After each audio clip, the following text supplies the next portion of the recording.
সূর্য ঘড়ি বলতে পারেন সূর্য ঘড়ির যে লাঠিটা থাকে তাকে কি বলে? সূর্য ঘড়ি বা সানডায়াল, আমরা সবাই শুনেছি এই সানডায়াল সম্পর্কে। একটা প্লেট থাকে এবং তার মাঝখানে একটা লাঠি থাকে বা কাঠি থাকে।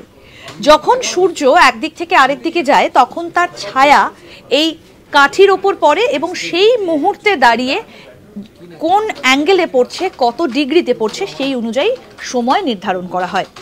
কিন্তু এই যে সূর্যঘড়ি বা সানডায়ালের যে লাঠিটা থাকে তাকে বলা হয় নোমান।